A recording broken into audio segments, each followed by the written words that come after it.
मुख्यमंत्री हैं जो अपनी पत्नी को दर्द नहीं समझ रहे। लगता है कहना पड़ेगा कि वो स्वर्ग में गई, लेकिन हमको लगता है कि वो वहाँ से भी पुकार कर रही होंगी। उनका कोई भी योजना बिना हमारे इन्वॉल्वमेंट के वो पूरा नहीं होता है। ये नियमावली एक भटकाव है, ये उलझे रहो, इसी में उलझे रहो। सरकार क्या जाने गई कि क्या होता है गरीबों का दर्द, क्या होता है। हम लोग रहते हैं उनके, वो तो एसी रूम में रहते हैं।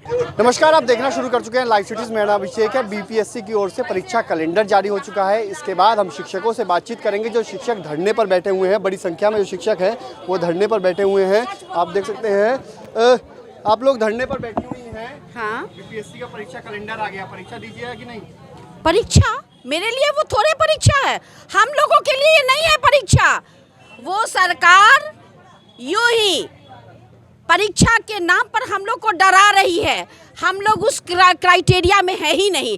हम लोग 17 साल से काम कर रहे हैं। ना ये नियमावली हमारे लिए है और ना ये नियमावली 7वें चरण के लिए अभ्यर्थी के लिए है। ये नियमावली एक भटकाव है, ये उलझे रहो, इसी में उलझे रहो। कोई उलझ के तो छूट भी दी है 10 साल तक, आप लोग उम्र में 10 साल तक छूट भी दी है। अब दे रही है, अब कह रही है। हम लोग 2006 से दक्षता दे करके आए हैं, एसटीटी पास करके खुद बैठे हुए हैं। सरकार के पास सीट नहीं है कि दक्षता वाले एसटीटी पास किए हुए अब यार जो टीचर पहले से 17 साल से काम कर रहे हैं उनको हम ला करके सीनियर सेकेंडरी में रखे। और हम लोग बच्चे को कहते हैं, गरीब बच्चे हमारे विद्यालय में हैं, गरीब तबके के बच्चे हैं जिनके पैर में चप्पल नहीं है, उनके ड्रेस नहीं है। हम लोग उनको मदद करते हैं। सरकार क्या जाने गई कि क्या होता है गरीबों का दर्द, क्या होता है। हम लोग रहते हैं उनके, वो तो एसी रूम में रहते हैं, उनको पता नहीं है।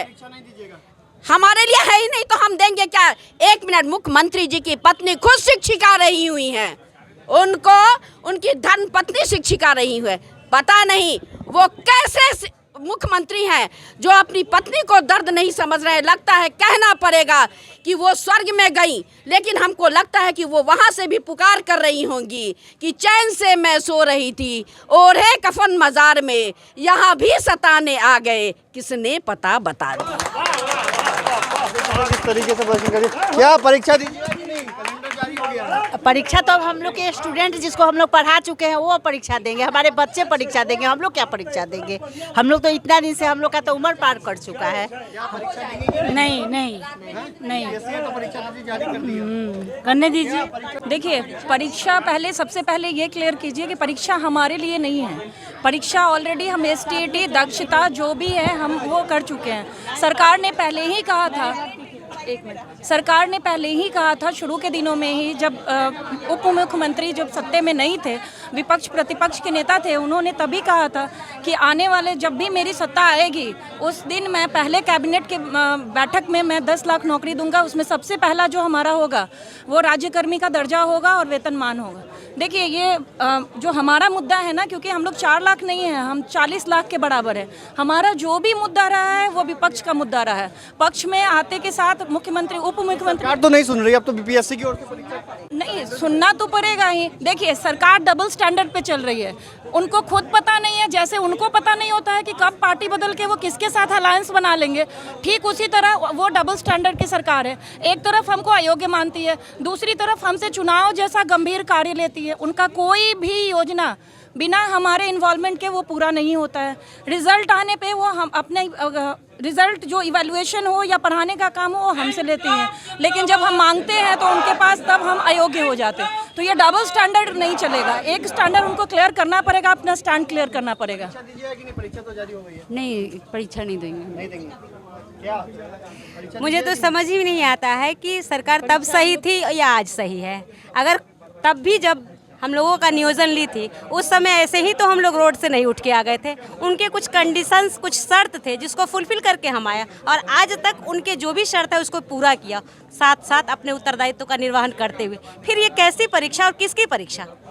और हम सुना कि इतने कैपेबल हैं, हम इतने कैपेबल हैं कि हम पढ़ाने के साथ साथ उनकी सारी योजनाओं का भी क्रियान्वयन करते हैं। तो हम क्यों परीक्षा दें भाई? परीक्षा उनके लिए है जो 7 चरण में जिनकी बहाली होनी है। परीक्षा हमारे लिए नहीं है। अगर लेना ही है इनको तो डिपार्टमेंटल एग्जाम ले, जो जिस सब्जेक्ट पे है उस सब्जेक्ट का ले।